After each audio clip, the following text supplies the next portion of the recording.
আমি স্বাধীনতা, কিন্তু আমি যে লাঞ্ছনায় নিপীড়িতা। সেই দম বন্ধ করা রাতে, যেদিন পাশবিক অত্যাচার চলে। হায় রে, এই কি স্বাধীনতা? এই জন্য কি হলো দেশ স্বাধীন?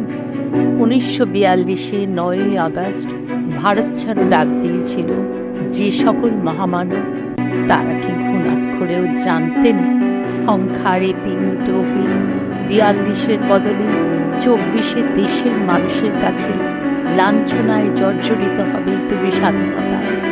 উগ্র দিগ্ভ্রান্ত স্বাধীনতায় খান খান হলে তুমি অপরাজিতা। তবে কদর্য মানুষের কুরুচিতে হলো তোমার জয়। তুমি আজ নির্ভয়। সেই সমাজের কীর্তির স্থান আজ কাঠগড়ায়।